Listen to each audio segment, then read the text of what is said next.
Jai Hind, Jai Bharat, and welcome to Dev Talks. This is Aadi. Thursday night, of course, is analysis of what's happening in Ukraine, which I'm going to say once again, the war that will change the world. A lot of things are happening around the Ukraine war. They say, now the rumor says that the Biden White House is today pretty upset with Zelensky. There's an article that came out in CNBC quite critical of the way Zelensky has been handling affairs in Ukraine. As a matter of fact, they are quite frustrated with the way he's talking. That is part one. Part two is want to find out why isn't Putin attacking? What is he waiting for? What's up? What's this whole waiting game? What is he waiting for? There has to be some goal. What's happening in the Black Sea? And is there any other front opening for this war? So let's get in. Major General Prabdeep Singh, the star of the show of Ukraine. Sir, good evening. Welcome to the show. Good evening, and thank you very much. It's good to be back once again and talking about the happenings in Ukraine. Ukraine is something, as you mentioned, is a war, the outcome of which is going to change the entire spectrum of political affairs in the world. We've had an interesting week, not so on the military front.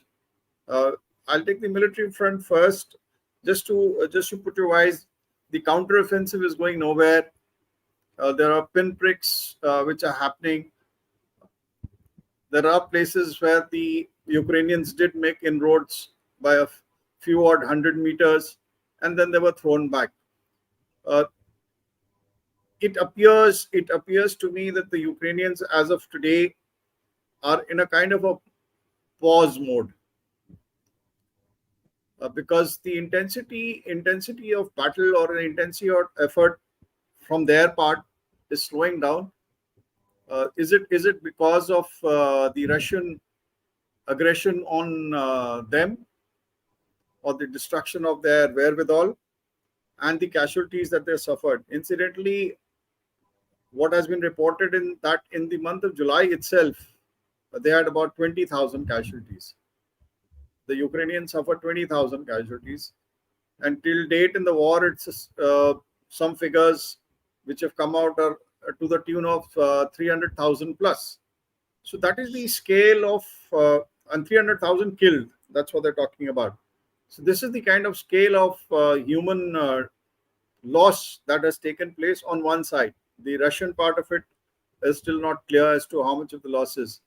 And I'm sure, if not, if the Ukrainian side is around 300,000, then definitely on the Russian side will be another 50 to 60,000 troops easily.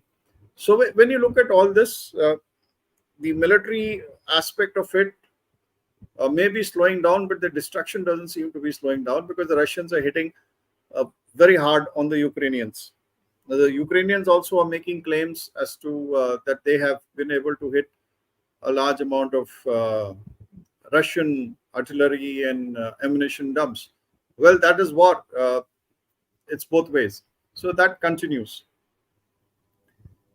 What was interesting was in the happenings in the Black Sea, wherein a large number of strikes took place.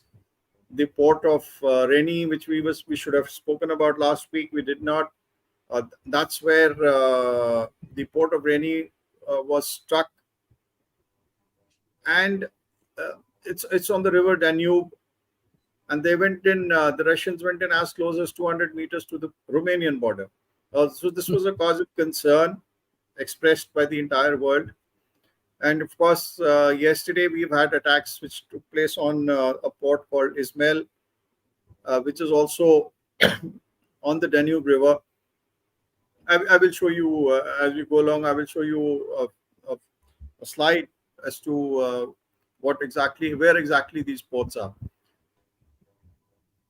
Well, the other things that have happened is we've had Madam Zelensky.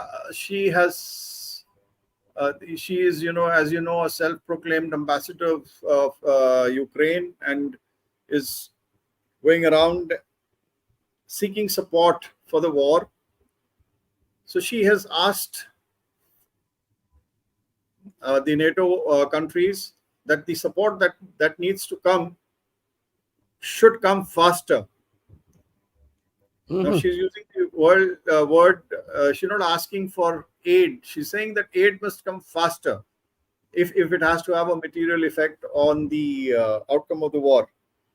Incidentally, Madam Zelenska, Olivia Zelenska, she has a foundation that she has formed, and she's doing a lot of apparently a philanthropic work by setting up hospitals, etc., in the war zone. Uh, on the lighter side, I think formation of a foundation to attract money and to put the money aside is a good disguise, and it usually does take place when you have a little extra money and you really do not know what to do with it. So you have society, you have foundations and trusts which keep coming about. So in my scheme of things, it's just a gimmick. Show to the world that I'm doing philanthropic work and I need money, and this money, whatever has been siphoned, uh, has, after all, being used for, it's not siphoned, but it is donations, and it's being used for philanthropic work. So that that's something which need to be taken with a pinch of salt when the foundation part of it comes in. So this is something new that I learned today. Uh, so now go ahead with the grain deal. The grain deal is, as you know, the Russia has said repeatedly said that we are ready to get back onto the Black Sea grain deal uh, only if all their conditions are met. The condition being, of course, that their they be permitted also to export their grains as well as fertilizers, and the money transactions should be through the SWIFT portal. So all these kind of demands, which I think are very legitimate demands made by Russia, and since they've been taken away, and Russia is not, Russian part of the agreement or the deal has not been respected. So they say respect the deal, and we will get back onto the rails. Meanwhile, of course, large amount of attacks have taken place. It's claimed that about some 180,000 tons of destruction has taken place of wheat. So this kind of news keeps coming about. Then what's going to happen in the couple of coming few days? That is, I think, 5th and 6th. Yeah, or was it 4th and 5th? In the next coming couple of days, we're going to witness this peace deal in the Kingdom of Saudi Arabia. Jeddah And meeting. so this peace meeting is going to take place. Interestingly, this is going to take place without Russia. So what kind of a peace are we talking about when both the sides are not present? So that is where the Mexican and the Brazilian heads of states have said that we will only attend this meet if Russia and China are also party to it. So I think that makes good sense. About 40 odd countries are expected to take part in this meet, and let's see as to what is the outcome of this particular thing. Then another interesting development which took place in the past week was the jitters that Wagner troops have been causing along the Polish border. So the Belarusian army, along with the Wagner troops, are carrying out an exercise, and apparently 2 helicopters have strayed across by a couple of miles inside Polish territory. So this also has been a cause of concern. The reaction of Poland and Lithuania to the presence of the Wagner troops has been the additional forces have been deployed on their borders, and this is actually forced. The presence of the Wagner troops has forced these two countries to deploy their armed forces in greater strength along the borders.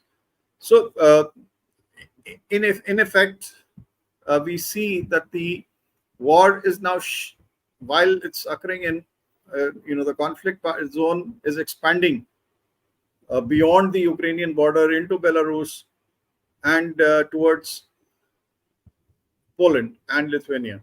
So things are getting a little Funny. not so comfortable if you really look at it, Hmm. because one odd action which is not in the interest of the world peace may trigger something which is much bigger than what is happening. So yeah, this is what has been happening. And of course, as you mentioned, the Americans are not very happy with what's going on. I don't blame them for actually the amount of money that has been sent in has been provided. The wherewithal has been provided. The armed forces, the United States armed forces, not too happy because their own ammunition stocks have depleted beyond uh, acceptable limits, and such like things are happening. So let's see as to where it leads us to. Yeah. You know, I want to stick with this America thing, sir, because America politics is heating up, and you see guys like RFK, uh, guys like you've got people like RFK talking about it. You've got Trump, who's in full force right now talking about it. I want to know that what is the game with this, the politic of it, because the European Union today seems a little wary of what is happening. And the rumor has it that behind closed doors, Biden was told by the Europeans, yeah, listen, we don't want to get into all this. Just find a way to put an end to this. This is draining us beyond our capacity of tolerance. How do you see this thing, sir? I think it's a natural fallout as far as the Europeans are concerned. This war has dragged on much beyond the way it should have, and it is not panning out in the outcome is not really there because the Ukrainians are unable to push their way through, even despite of all that has been provided to them. So, and the economic sanctions which they thought would have an effect on Russia have had a negative effect. The Russia's economy is going stronger, whereas the European economy is going down.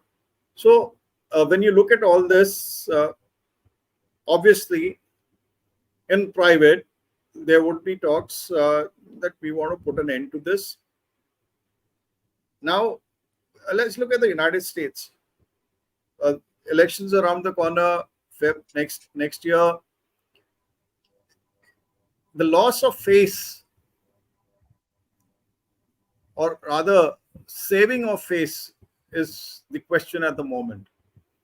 If you agree to a peace deal, which is a which is as with the war stops as it is, and the lines are drawn as of today, about 20% of the Ukrainian territory would have been occupied by Russia, would be under Russian occupation. Now, this is a total loss of face as far as the United States is concerned. It's been taxpayers' money which has been used up, to such a large extent that the economy in the United States is also suffering. Now, when it comes to the politics part of it, you always have the opponent trying to put the current incumbent.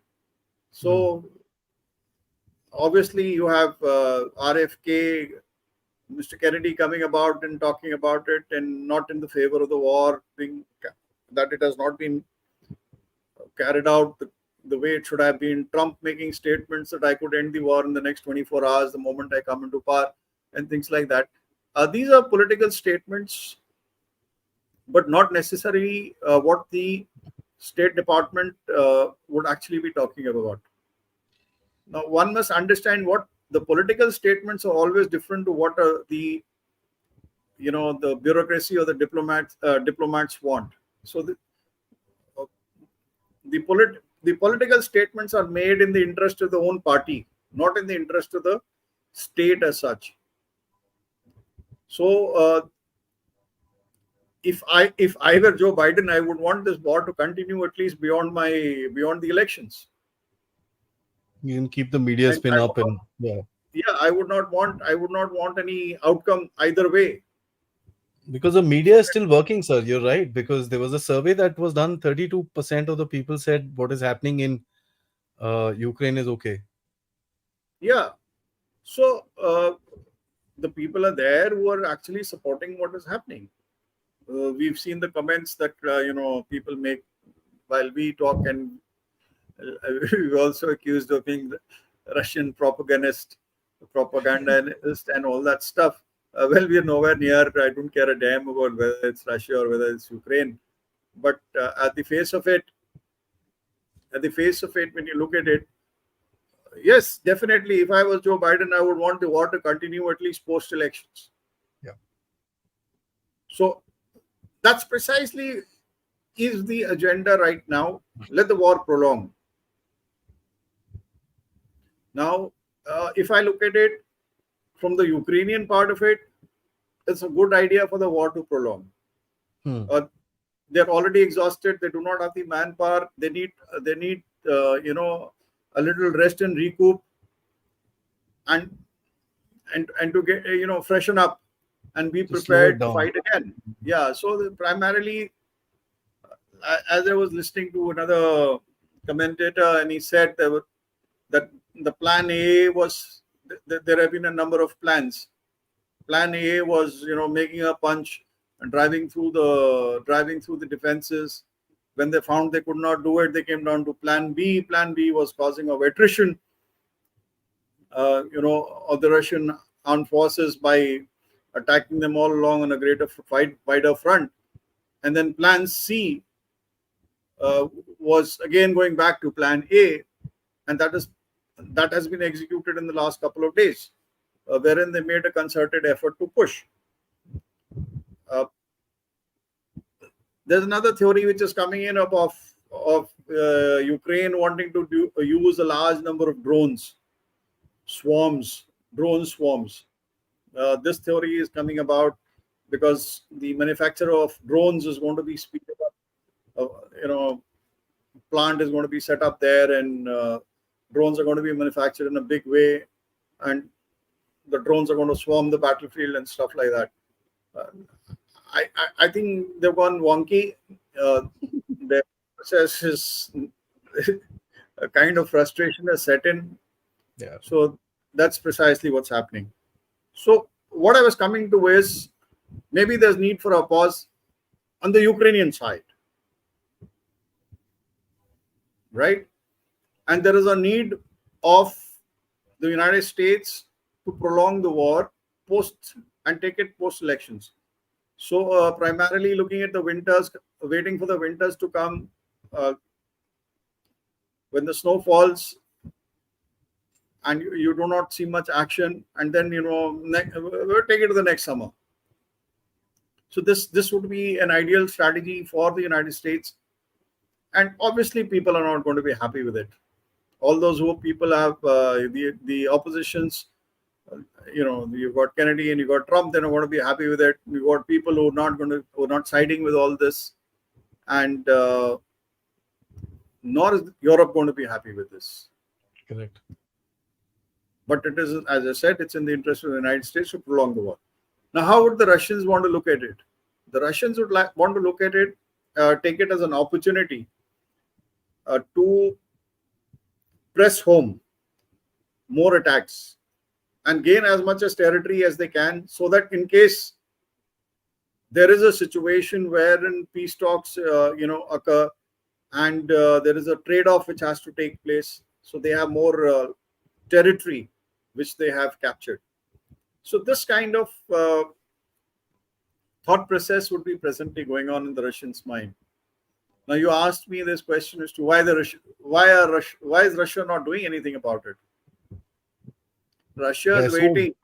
Yeah, Russia is still waiting because at the moment there is a certain amount of reserve forces, reserve brigades, which are still being held up the sleeve by the Ukrainian army.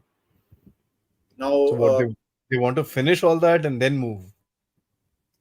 yes, and they would like to take a stock as to how much of forces, what is the residual combat power of Ukrainians at the moment, And as far as Russia is concerned, I was kind of today I did a little bit of I thought let me read up more on Russia and get to know the armed forces. The sheer vastness of the country. I mean, it's the largest country in the world, and the area covers 11 time zones. Right, out of the 24 time zones in the world, 11 in Russia. Russia covers 11. Now, I did a little study on the number of the aircraft that they have in their inventory active. I'm not just giving you the breakdown, I'm just giving you the total number. The total number is 3,652 aircraft as of today active. So if you take a look at even 50% being operational, that's about 1,800, right? So when it comes to fighter aircraft, they got about 912. When you look at the aircraft, I'm just looking at the fighter aircraft component as 912 aircraft as of now. And they're producing also heavily. And they're producing, that's about, in production line is about 700 as of today. So what I'm coming to is that they got about 121 bombers. They got 1,430 helicopters. Okay. Wow. So 410 transport aircraft, special mission, that is Isnt aircraft, reconnaissance element. There are about 76 of them. So when you look at a study like this, then you know as to what is the capability that Russia has. And even if you want to, take it at 50%, if 50% operational, you just look at numbers, it comes to about 1,800 odd numbers. So with this kind of force already available with them, if they want to do something, they can, they can actually carry out a massacre on the Ukrainian side. Yikes. So why are they not doing it? They basically, I think that's all very calculated. They don't want to escalate beyond a point. And they would only like to commit the minimum troops which are required as of now to degrade the entire of Ukrainian armed forces. So you use the older fleet, you will use the older, aircraft, you use the older tanks, and while you conserve your latest top of the line stuff. For a bigger war if it takes place. So I That's think it's smart. very smart. When we talked about T-54s, T-55s coming in and being brought out from the graveyards and being used, I think it's a very smart move that they're doing. They're using the older version and trying, if they can achieve this aim by using Wagner forces and T-54s and T-55s, I think if they can achieve what they want to achieve, they're doing a wonderful, employing a wonderful strategy. This is something you got to note, and this is you got to admire the Russians for looking beyond, much beyond. They're not looking at Ukraine. They're looking at the war spilling over to a larger dimension if it happens. Because the West is, combined West is hell-bent on sorting them out. And I think they're playing very smart. When will they go in? With what will they go in? What will trigger that to actually go in and kind of sort out Ukraine in the true spirit? Maybe another bigger trigger. And Ukrainians also are not committing. We've heard of the differences between the number 1 and number 2. That is Zelensky and Sirski. The general Sirski, who's the responsible for the entire operations, has been requesting the forces to be released, whereas Zelensky has not yet agreed to release the reserve forces. Now, both ways, I think both of them are right. The person on ground is wanting more forces so that he can carry out operations, carry out the task that he has been provided, he would not want to suffer so much of casualties as what is happening now. By conserving the reserve brigades, that's another way to look at it. That they ought to have something up their sleeve. They ought to have a reserve brigades on the other side of the river, because the moment they cross this side of the river, uh, they're on the eastern front, on the eastern side of the river. Trust you me, all the bridges would be taken on by the Russians, and they would be all cut off. And then that is the good time to That's the end. kind of launch an operation and finish them off. When you like strategic aims for any offensive, any country, against your enemy, while territory is capture maximum territory is one of the war aims. The another strategic aim is always the destruction of the enemy's wherewithal. Ability to make war. Yeah.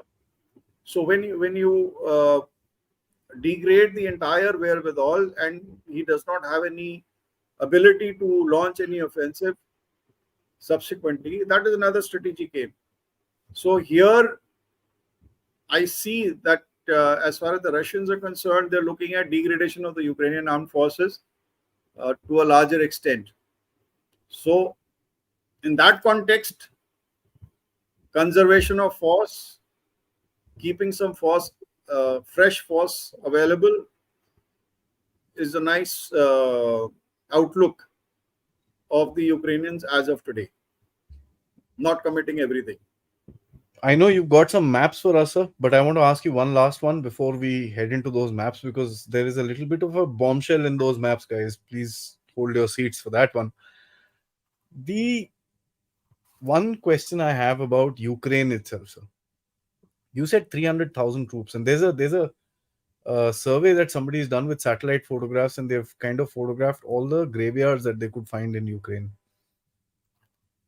And that's how they've done this survey. It is heartbreaking. I actually read through it. It was heartbreaking. Why don't people stand up, sir? Mothers, daughters, wives, sisters. Is it this whole Slavic nature that they are so used to giving up their families in war that they're just, that's, for them, it's how life is. I mean, the previous generation gave in 27 million people from that this entire region, the Slavs, at the end of it. This time again, they've been asked to make a sacrifice, and they're doing it. If you ever get a book called The Revenge of Geography.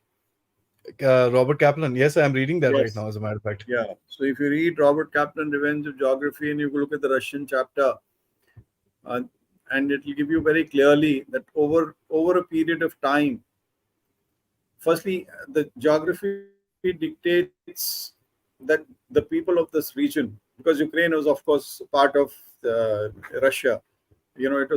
It's called in the olden times, it was called the Kievan Rus. So Kiev was an important city, and around that was Russia. And so when you look at all that, it very clearly mentions that the geography dictates as to why these people are so very tough.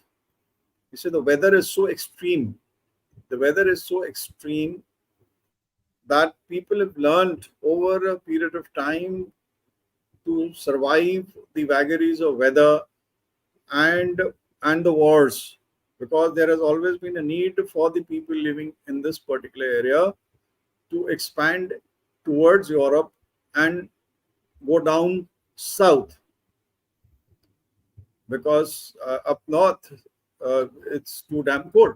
So I'm just trying to give it in simple terms and not get into the heavy jargon and heavy terminologies used. But I'm just trying to explain to you that because of the cold climate,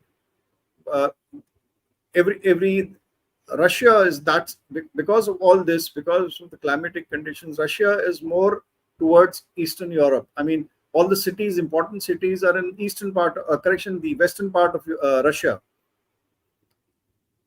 right? You have Moscow, you've got Saint Petersburg, and all these places which are the maximum population. The maximum population is towards the western part of it, and very Western part. little onto the Siberian part and all that. Yeah. So when you look at it, the western part is more dense. Nonetheless, what I'm trying to come out with, just to support what you just said, it is a part of the psyche here to be able to withstand a lot of suffering. Tough people, sir.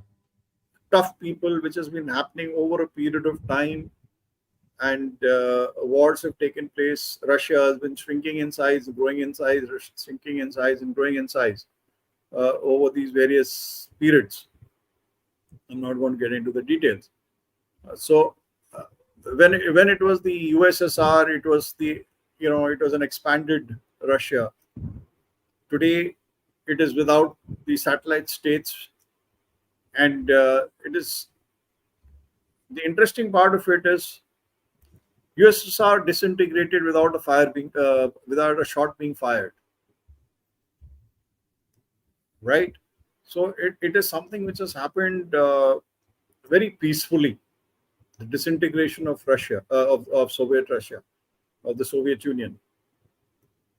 Now, if that be the case, while it disintegrated, Russia has found itself uh, having been cornered by NATO, and as you know, as to what is happening, and hence this war. And I'm not getting into the details and talking about repeating it earlier. So people are hardy. People are used to the idea of a fight, fighting with nature, fighting for, fighting, and no wonder the mothers are not getting angry about it. If I I'm in mean, this, we have a Slovakian national with us who's watching.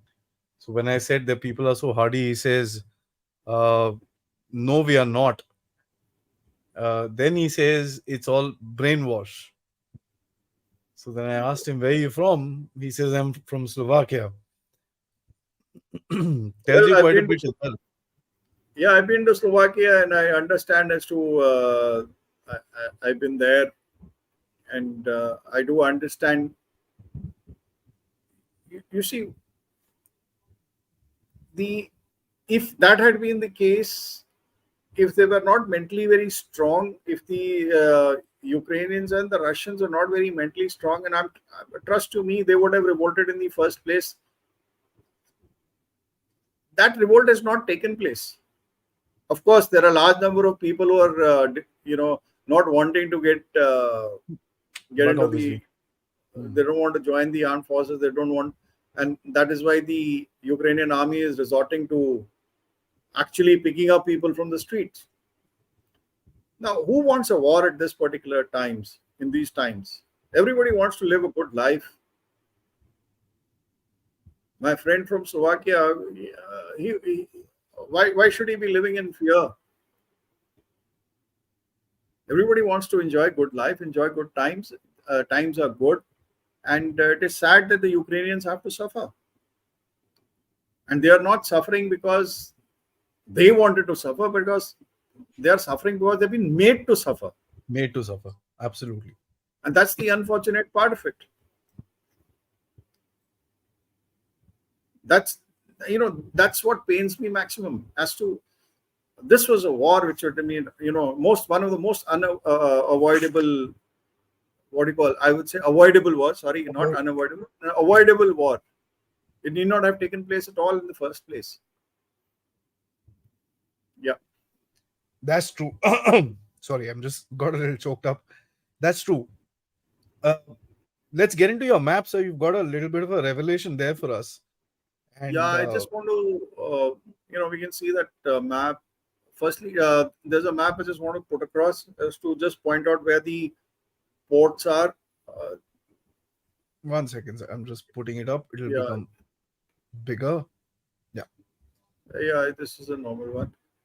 This map is just to give you an idea as to where these ports are on the Black Sea. You have Odessa, you have Chormorsk, You have this Zatoka bridge, which was attacked. Then you have Ismail, which was attacked yesterday. Then you have Reni. Reni was incidentally attacked, I think, on the 24th of July. And 19, I think 19 drones, the ones which hit that. And this is the one which is nearest to the Romanian border, and the attacks were near as close as 200 meters. Now, There were tourists sitting there on the riverside, and they were just filming, and these things came yeah, in top top top. My God. so this is what I just wanted to tell you, show you this map. Now, Reni had 19 drone attacks on 24th of July. Ismail was 2nd of August. Choromorsk was 19 July. And Odessa, uh, while Odessa has been attacked, none of the grain depots in Odessa have been targeted. Whereas Reni and Ismail, we've seen photographs of a large amount of grain damage which has taken place.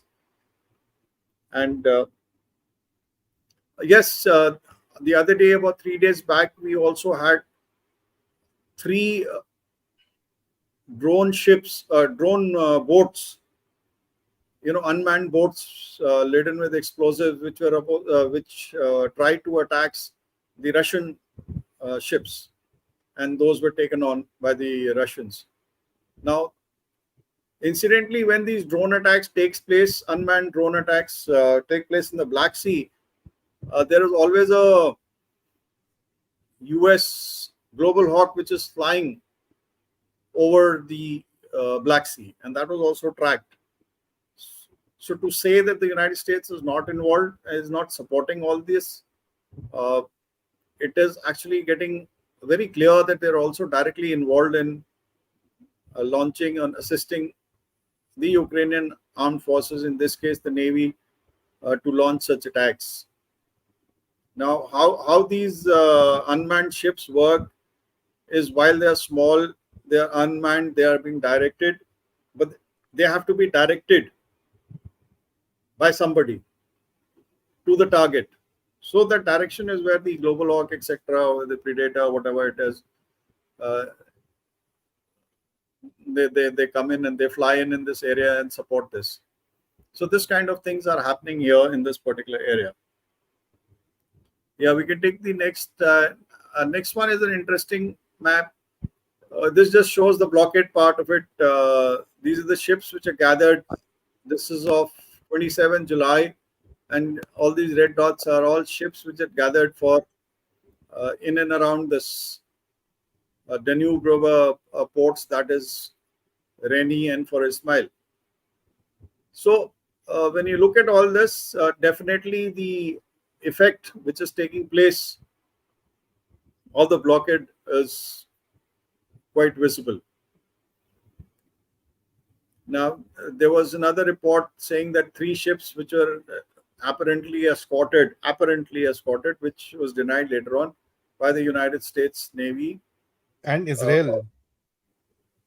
yeah, one was a Turkish one was an Israeli, and one was a Spanish ship, which were going towards going on inside. They were also, once the firing took place on either of the ports, either on Reni or in Ismail, then they had to turn back. So this kind of thing is happening around Black Sea, and this is getting scarier. I also did see that there is a move to kind of have an internal blockade within the Black Sea and not allow the Russian ships to move out. This is something interesting which was there, which I did read about it. How practical it is, I really do not know. Now, this is just trying to put into perspective as to what is the need of Finland and Sweden to have really joined NATO, and why should they have, and why were they permitted, and why was the urgency. For all those who do not know, Russia and America, United States are neighbors, are neighboring countries. So you have Alaska and you have Russia, the Bering Straits. and that is where it is. And then you have the Scandinavian countries, or the Nordic countries, which are there. Uh, so the battle of it is all about the Arctic. It's all about the Arctic and the Northern Sea route, which is opening up because of the climate change which is taking place. This is just to give you all an idea. I'm not going into the details. One day we'll have a separate this thing on the Arctic region. Now, there are murmurs, no rumors, no this thing, but murmurs, or there is some talk about blockading, carrying out a sea blockade of Russian tankers and Russian commercial ships operating in the Baltic Sea. This is So dangerous. there you are. If you have St. Petersburg, and the St. Petersburg is blockaded by NATO countries, ships belonging to the NATO countries, we will see another dimension of the war taking place. Will that be a trigger for a larger war? Will it be allowed to happen? Should it happen? These are questions we need to ask ourselves. With the moment this blockade is implemented, I think we will see something major happening, because it's going to be termed as an economic, blockade. When you talk of the sanctions, there have been 11 rounds of sanctions already, in the 12th round being spoken about. And if it is a part of the 12th round of economic sanctions which are going to take place, wherein Russian ships are not permitted to operate in the Baltic Sea, well, I really wonder as to where this entire thing is going to lead to. So you have, on one front, you have the Poland and Lithuania getting involved. In this side, you have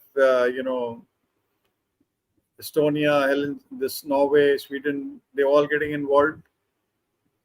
Trust me, the dimensions are going to be totally different. So it may lead to a greater conflagration between the Russians, and maybe the Chinese get involved at that particular stage, and the West. So this is what I wanted to just talk about. Yeah. Now, this is dangerous, sir. Yeah, This, it's you know, definitely is dangerous. the last thing I'd say before I get into the audience questions is that you got a situation developing in Syria. You've got a situation developing in Africa. You've got a situation developing in the Black Sea. I mean, the Turkish have been given a little bit of a dressing down by the Russians. You've got this situation developing in the Baltics. On top of it, you've got China, who's, I mean, once one turn away from the nut falling off from his head. This is a recipe for disaster. Yeah, actually, when you look at it, if the entire world polity today doesn't give it a very, very cool thought, and as you rightly summed up, all these what are happening, you have the situation in Kosovo, you see the situation in Africa, what's happening in Niger, and all that, and the economic kind of status of Europe, and the suffering which is going on, and the refugee problems, and the immigrant problem, etc., etc. When you combine all this, the military issues with the social issues, things are not actually headed the right way. So this is the time before something major erupts. This is the time that people should be talking peace, getting all parties to the table, not just having a peace talk with only one party. I mean, I don't know. I don't think that's any peace talk in any case. So this is something that needs to be revisited, looked at very carefully. The United Nations needs to wake up, need to really give it a serious thought. All the think tanks need to get together and brainstorm and try and put an end to this unnecessary war and the developing situation. Yeah. One can't say anything beyond that, sir, because it's for the lack of a better word, it's psychotic. We are driving ourselves into a war that we know we won't be able to survive, and that's something which, to me, is like, okay, you can keep your politics, fair enough. Shoot a gun here and there and go off. Why are you dragging the entire world into a war? It's going to be ridiculous if we actually land up in that situation, in spite of going through two wars that literally destroyed the world. You see, that is where, when you asked me as to why Russia is not going full hog, uh, this is the reason. It needs, the most sensible thing would be to conserve its Yeah, yeah. assets and hold on. Yeah. Let's get into the questions. So before I do, guys, I want to check how many likes are there. Let's see that. 175. You got close to 600 people watching, 570 people watching. 175 is not that much. Jara, like Shaik, please, let's all people around the world watching from all over the place, and I can see some very, very interesting names, new names, which I hear. Please press the like button, the thumbs up. The heart is good. There are loads of hearts coming out, sir, by the way. But please press the thumbs up button so that it reaches a larger and larger audience. This is something, the last question especially is a message that needs to go to every world citizen. If we don't stop this, we'll all be sitting, and I wonder what will we be doing, because no war in today's world is going to be restricted. It's going to be the war, literally the war to end all wars, which was supposed to be the First World War. So one can only imagine what is going to happen. Let's get into your questions, guys. Before I, as I said, like, subscribe if you've not. We do this every week. We do a session where we discuss what's happening in Ukraine and the geopolitics around it. You can contribute to us, the Dev Talks efforts. The QR code is up there. You can become members of this channel, or you can send us a super sticker or super chat. Ishan, thank you so much for your contribution. Long time you've not been here and for the live. Jai Hind, sir. Do they even have trained Ukrainian fighters left, or is it mostly just Polish EU mercenaries left on the front lines? A good one, Ishan. Well, I'm sure that the core,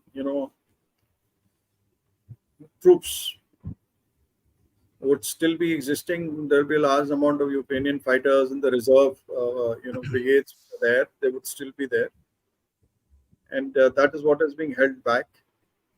And as you said, Polish and EU mercenaries, even the American mercenaries, they are all there in the front, and definitely they are fighting. Uh, and what is being, pushed forward, the infantry element, because this has become a, as I mentioned, it's the poor bloody infantry which is being pushed with very little support, and they are the ones getting hammered, and they're the ones being sacrificed. Uh, they would be these fighters, the soldiers who've been picked up from the streets, trained hastily, and just made to fight, along with these mercenaries. There is the trained soldiers as of today would be held back, if I may just put it, with the reserve brigades to be applied at a time when required. Yeah. By the way, thank you guys for hitting us at 250 likes. We can do better than that. Thank you so much, all of you, for that little touch of the thumbs up button. Keep it up. Ishan, once again, thank you, sir. If a European invasion of Niger happens, will there be any troops left for Ukraine? My God, that's a scary preposition. That, you know, let's not, let's, well, we do talk about it. Let's not mix it up here. Definitely, the Ukrainian troops will be left for Ukraine. They're not going anywhere. So they're very much there. And as far as the mercenaries are concerned, they will go where they get more money. They've got no love lost for any country as such. So if you're a mercenary, you will go where you're getting more money. So let's see. JBJP. Thank you so much. He said, Janasa, maybe out of big five generals of US, Russia, China, EU, and India, you have the most hawkish stand on Ukraine. Division into two, now three. Why so tough? I'm not being tough at all. I'm just being. I'm just talking about. I'm just talking about what is appearing. I to appearing as far as the situation, how the situation is unfolding. As far as being a hawk, no, I'm not. Definitely not a hawk. I feel sorry for what is happening in Ukraine, if I may just put it. And I just try and tell you all as to what exactly is happening on ground, and that's my reading. That's my call. You call it a hawkish call, you call it anything. That's my absolutely my reading of the situation, which I try and put across to you. Uh, it was definitely a division into two, and now as we are aware that there is a lot of differences taking place between the Ukrainians and the Poles. The friction is starting to build up. We had that statement being made by a foreign affairs member official from Poland, again saying that the Ukrainians should be grateful to them. Now that triggered a diplomatic kind of a conflict, and they withdrew the ambassador, or they called their ambassadors and things like that. So, if you see, these are the small kinds of frictions which lead to a conflagration, lead to something bigger. Then you have the Wagner, and then you have the Polish deployment. Now, if I am if I'm a I'm from Poland, well, I got to save my borders. Mm-hmm. A, I will try and defend my borders on the borderline. B, if there is any activity on my soil, I will extend that border and take the battle into deeper into enemy territory. In this case, Ukrainians may not be the enemy as such, but to save their own territory, I will like to create a buffer zone. I will, in that bargain, I may go into that historical concept and try and take a major chunk of the Western Ukraine. So the trifurcation is not too far actually, if you do not cut it down or curtail it now. True, sir. Devi Guru Prasad. I don't want to mispronounce your last name, so I apologize. But thank you so much for your Absolutely. contribution. Does Russian saving their best weapons for possible Arctic power game? I think you've answered this. Yes, This deserves a special session, sir. The next battleground yes. and the Yeah, choke point of the Bering because Strait. actually this is the whole thing, and this is futuristic and and worrisome, because I showed you the map. China was nowhere. It's got nothing to do with the Arctic Circle. Yet it is there involved in the Arctic power game. Yeah, So because that I think that he's getting choked out from the bottom, so he has to come out from the top now. yeah. He's going to use Russia for that. Yes, sir. Of course, we have a compliment from General Ryan, who says very educative and informative as always. Thank you, Thank you, sir. Thank sir, you very for much. watching. MK Sundaram Saab, who actually posted this comment before our show started, he said, "Have both Putin and the US uh, have both Putin and the US have agreed to something which we are not aware of? That is to say, is this a controlled war?" Uh, I know where you're leading it to. Well, there were secret talks. There were talks of a secret talks having taken place. We discussed that the track 1.5 diplomacy which has taken place. I think it's not going to be yeah. If I were the US, I would request Putin. Yeah, just play it cool. Let me get elected. That kind of a thing may have taken place. Uh, because if the war stops now and a peace prevails or peace talks take place and Russia continues to hold on to those 20% of the territory it has captured, uh, well, it's difficult for Joe Biden to show his face to the public. So, uh, as you said, we are not aware of. I am also not aware of. It is just a presumption that something like this may have taken place. But there was some talk of these secret talks. Yeah. Ask, sir, he says, from a Ukrainian perspective, why did they fight the Russians as a peer adversary instead of resorting to guerrilla warfare? Was there a terrain issue or did they tried and failed anyways? Can they still do it? This it brings in interesting points, if I may just take a moment. Yesterday night, there were these drone attacks that went in and blew up three buildings in the Moscow Russia, financial Moscow. district. Yeah.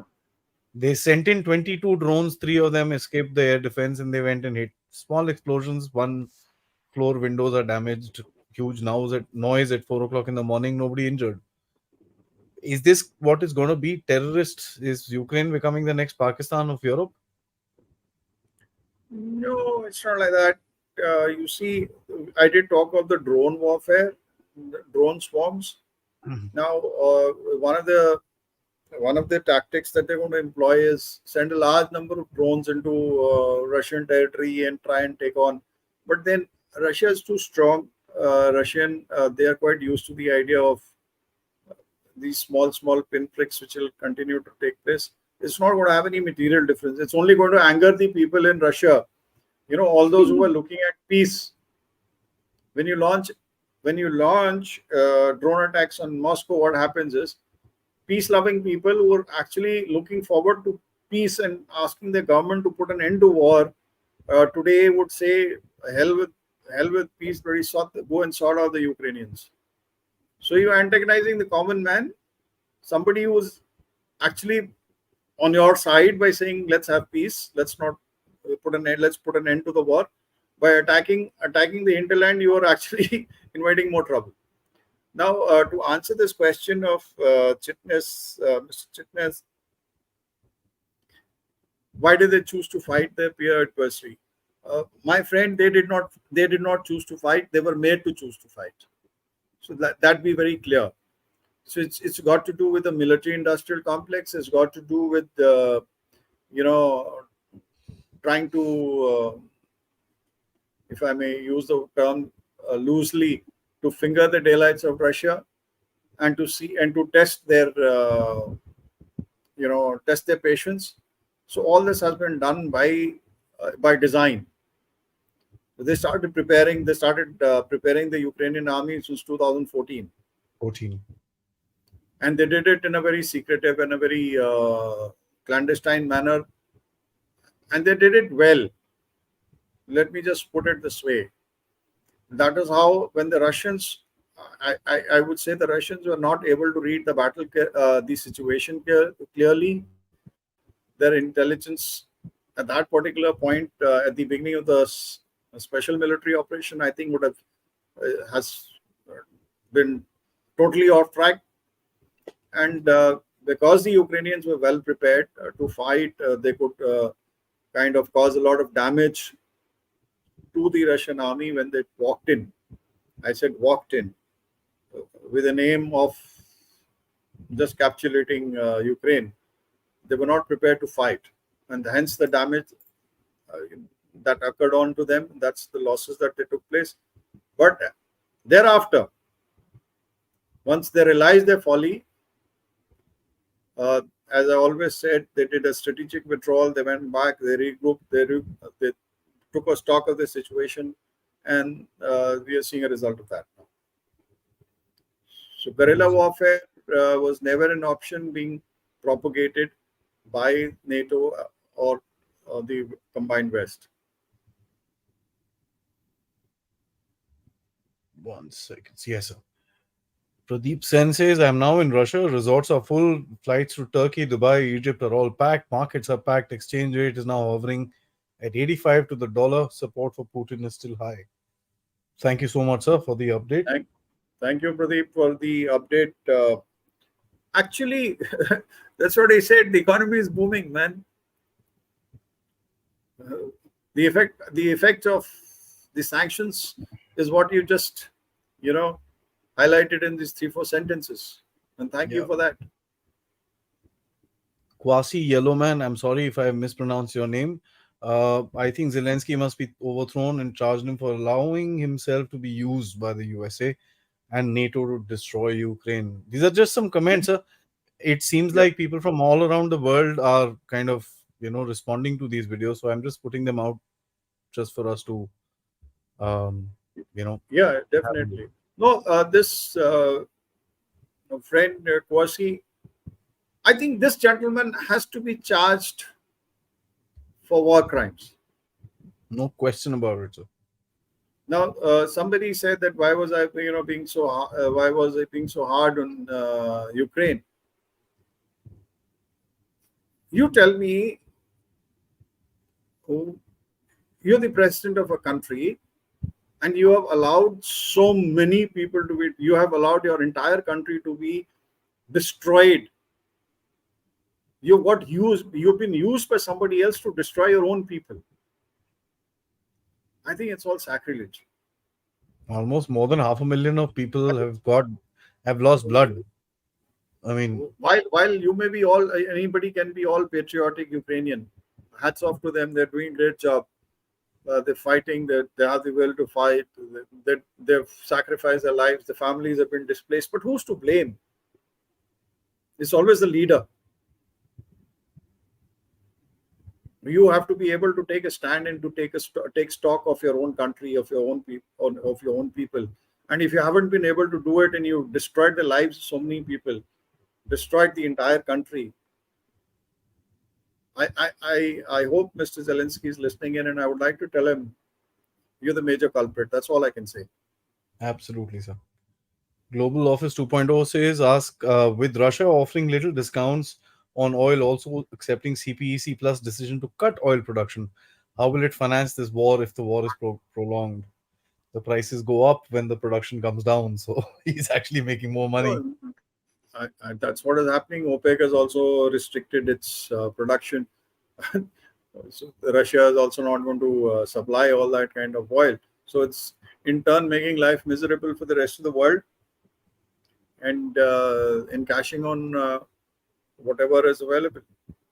In any case, the Russian oil is not being permitted to go elsewhere other than the few countries which are buying, and I'm sure those discounts are being made available to friendly nations or cooperating nations or neutral nations, or which I may just call it. No, they Yeah. call them friend. They call them friendly nations. Sir. The first one Yeah. was Kumar. Kumar Gopalan says, "What is the role of Russia with the Nigeria? It's the Niger coup, and how much of it is connected to the Ukraine war? Is it an indirect message to the West?" We kind of covered this. Any other comments, sir? Yeah, this is, this is trying to tell to the world that we have hold in the in other parts of the world also. So basically, trying to say that we are not alone, and we have influence over the rest of the world as well. So this is a kind of a message which is going on, and that we are not isolated. If you think Russia is isolated, it's not isolated. It still has hold on various countries, especially African nations. Tarun says, "This war will make Europe beggars. Why don't they understand?" Well, it's best ask them. They We are need to doing military understand. analysis, not psychoanalysis. Yeah, maaf karo. They need to do that. You know, last time when there was a person, fellow viewer from Europe, and an Indian at that, and he told that this gentleman has no clue as to, his comment was, this gentleman has no clue about the European economy. He says the European economy is booming, and while the prices are going up, so are the pays going up. So he did not understand that pays are going up, but from where are the payments being made? from the coffers. Uh, so European economy is actually going down. They're just trying to appease the common man by raising the wages so that they can, make ends meet. I Yeah, mean, Mishal, I hope I'm pronouncing your name correctly. He says, my grandfather fought the Banderas in World War II. You might great. have really a lot of love for the Ukrainians, huh? So, congratulations on that. Anonymous says NATO expansionism driven by military industrial complex in the USA is the root cause of Putin's insecurity and aggression. No, definitely. I mean, I would say Putin's insecurities. Let's say Russian insecurity, and it was made very clear all this while. It was not. It was nothing which was hidden.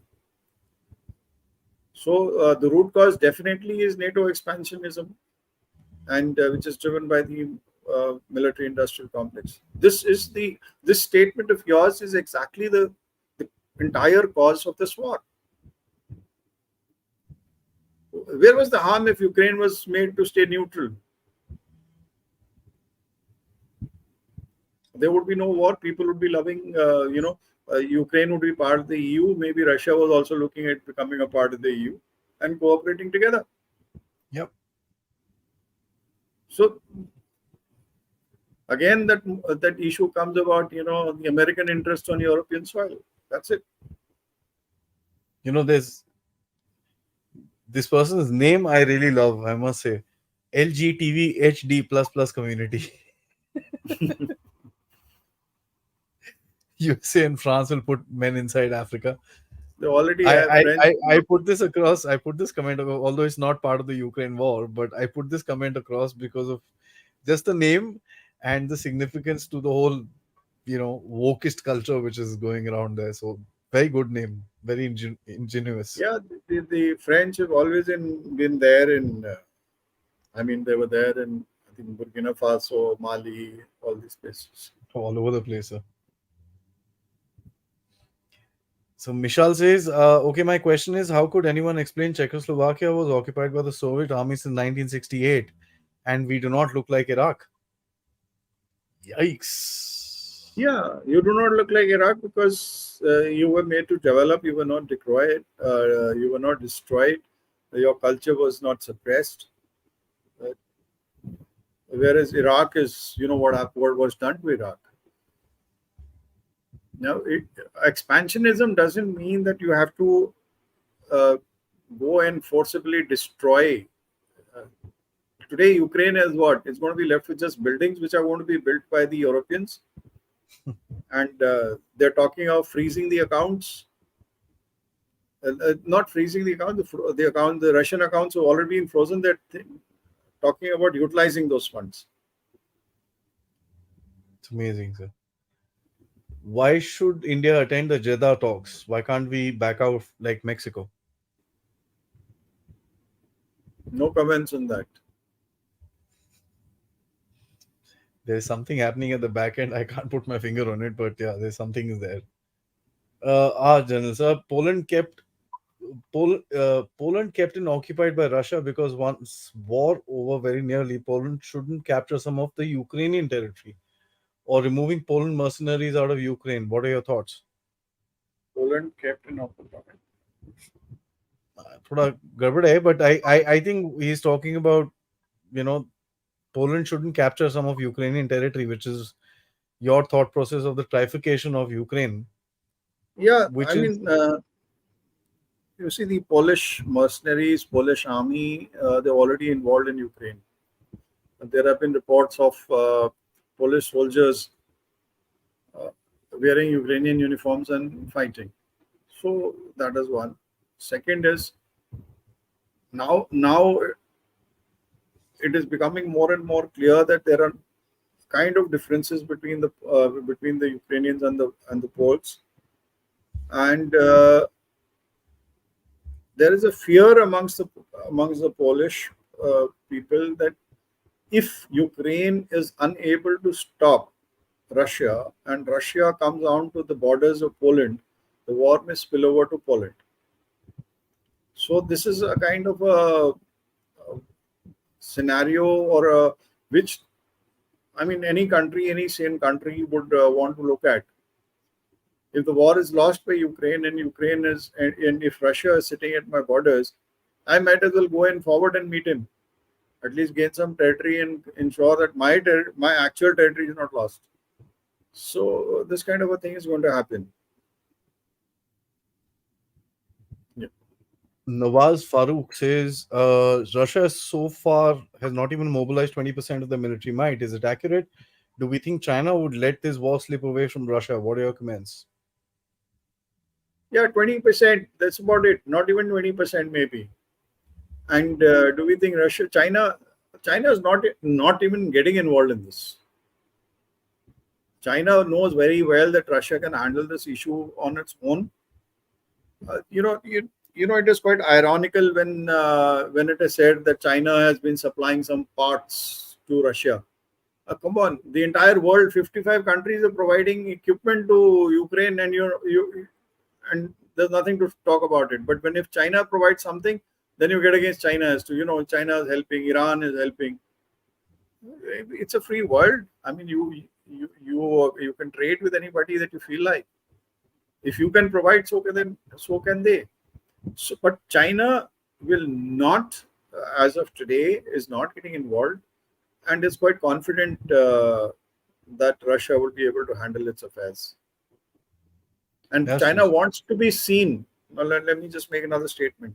China wants to be seen as a legitimate superpower, a responsible superpower in the making. So it will not do anything which brings down its image. People keep talking about Taiwan and all that. It's not going to do anything to do Taiwan. No ways. So China is not getting involved, nor will it push Russia to do anything. Shritik says might be a rookie question, but why hasn't the Russian Air Force been used extensively? Seems foolish to keep fighting for 100 meters of land for days when a bomber fighter could demolish an area in seconds. Yeah, I mean, every aircraft is very precious, and not that the Russian Air Force is not being used. All this bombing which is taking place, all the missiles which are being fired as air to surface missiles, being fired by the Russian Air Force. The bombers are being used, but now what happens is they're using those kind of. They do not wish to penetrate the Russian. They do not want to fly into Ukrainian territory because there are standoff weapons, and you can fire from within Russian territory, and hit a target. So while they are using only that much that they need to. As I said, conservation of forces. Last few questions, sir. VKC says while Ukraine war is going nowhere and Africa is getting chaotic, any trigger in the Arctic can start a whole new war. What is US thinking? And is it a US parliament or the globalist which is controlling this entire thing? Uh, at the moment, I really can't say things. We've tried to read the scenario of the global situation, and let's see as to where it leads. Trust to me, as of today, there doesn't appear to be any thought given to all the trouble which is taking place and what it would lead to. I think it's just happening randomly, without any uh, goal or without any direction. That will have to be seen as to where it is leading to. And there cannot be just one person or one country trying to control it. As of now, no. I would not read it this way. ZKFND, he says, was Biden family corruption cover up the actual reason of this flare up of escalation of scenario the world is in? Chain of events that followed globally afterwards is peculiar, nevertheless. And that's another take one has not given a thought to. But Hunter Biden seems to have really been hunting all over the world and led many people up a gum tree. I don't think that such a scale of flaring up escalation would take place because of the Biden family. No, I would not. I would not read it this way. Today, I haven't received a googly from Batraji. I'm waiting for that. The show has to come with a nice, solid question that he puts up across every time. Batraji, I know you're there, sir. एक googly तो फेंको. कुछ मजा है. Jai Kapoor says, sir, when can we expect the Russia-Ukraine war to end? Yeah, good question. I say 2 years. Another 2 years. 2 years. Not happening next year. 24 is election time. The war will pick up in the summer once again, and then it'll continue and drag for some time. And let's see where it leads to. Doesn't seem to end. Doesn't seem to be very near. Frag out, thank you so much for your contribution. He says, sir, how do you rate the upgraded Russian tanks performance like the T-90M and the T-72B3, considering after taking multiple hits, they were able to retreat towards friendly lines? Is Russia adapting new tactics? May I just add, sir, I don't know if you saw this video. There was one Russian tank against 5 Bradleys. Yeah, 5. And he let them have it. He just kept going back, front, back, dub, dub, dub, dub, dub. All 5 were smoking. Yeah, he took on those 5 Bradleys. Obviously, tank versus APC. I mean, there's a lot of difference. And both those people were on the move, and this guy was waiting for them. So he's been able to hunt. Now, these tanks, T-90s and T-72, the upgraded ones. I wouldn't say adapting new tactics. I would just say these tanks are really good. And,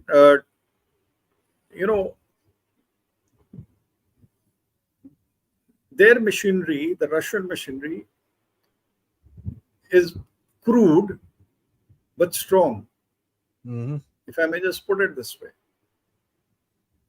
They may not be so sophisticated as such, but they are the ones who are made, or they are the ones who are made to fight in this kind of an environment. And with all the armor protection that these guys have, these tanks, the latest tanks have upgraded armor, reactive armor, and what have you. Their performance is exceptionally good. So I wouldn't say new tactics. They're actually good. They're facing something which is very weak. And the tanks being provided to the Ukrainian armed forces, may be they challengers or be they whatever, they haven't. They're not the top of the line, which have been provided. And even we've seen the performance. Even the top of the line stuff got. Yeah, they got battered, but they're not meant to operate in such kind of sticky mud. If I may just there are certain defense analysts and then what they lack is training. What they lack is maintenance. What they lack is the logistics for maintenance. What they lack is, the crew is not trained. The equipment is not maintained. There is no maintenance backup. There is no fuel lines which are working. After all, you got to replenish them with fuel, right? So all that mechanism, all that logistic chain has to be there, but that doesn't seem to exist as I see it. And then they're employing them piecemeal, 2 tanks, 3 tanks. No, that's not the way you employ armor. It is very funny when they said that who's given them 14 tanks. I think the UK has given them 14 tanks. Challengers. Now 14 tanks is just a squadron. And incidentally, UK is only left with 40 odd tanks. That is just about a regiment for itself. Come on, give me a break. What is 14 tanks? We don't even talk. We told half squadron in a war front like this. 14 tanks don't matter. 14 tanks. The distance between one tank to the other tank during day is 500 meters. कितना distance हो गया? 700, 7,000 meters, 7 kilometers. At night, if you go to operate, you got to have a distance of 50 meters between each one of you. shrinks down to what? 700, 800 meters, a kilometer. That's about it. And you're talking about a wide front, and somebody gifting you 14 tanks. Oh my God, nothing. I wish they would have used them in the night, sir. I mean, you being very obviously logical, but they've just used them in the day. It boggles my mind.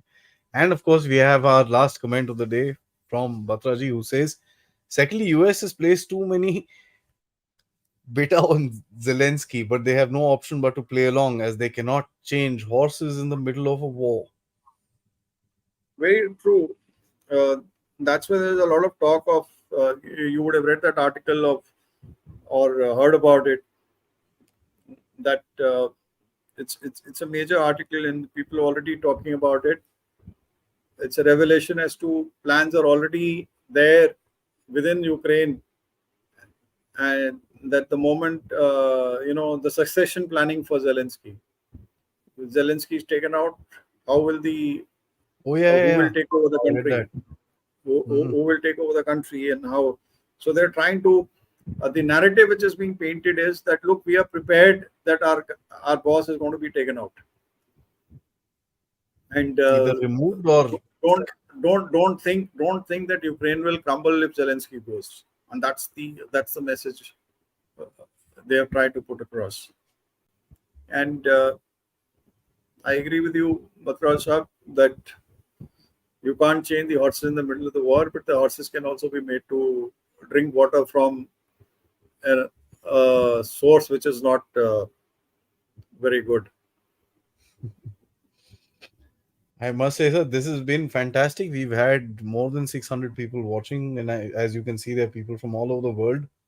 Our comments and your comments and your analysis and your uh, you know has been spot on with a lot of things, and I must say that that's quite a compliment because you are keeping in touch and keeping on top of this war, which is, as I said at the beginning, going to change the world. So thank you so much, sir, for leading us through this change, because people like us need to know what's happening around the world for till the time we are, we can one decipher and of course play the best and understand the best for our own country. At the end of it, that's what needs to be done. At the end of everybody's looking for their own national interest. So thank you for taking out the time and doing this, guys. Thank you so much. This has been a brilliant show. A lot of comments. It's difficult to take so many comments. uh, I wish I could, but that's how it is. Thank you so much for all of you for joining in, sir. Once again, thank you and Jai Hind. All right, thank you very much. Thank you very much, viewers, for having spent time listening to me and to Aadi. Uh, yeah, we try and put facts in front of you and give you an opinion which is frank. And thank you for all your comments. You So I guys must take say care. there are people messaging from South Africa, New York City, Sri Lanka. Fantastic. So okay, we got a All right, worldwide audience. Thank you. Jai you Hind. take care.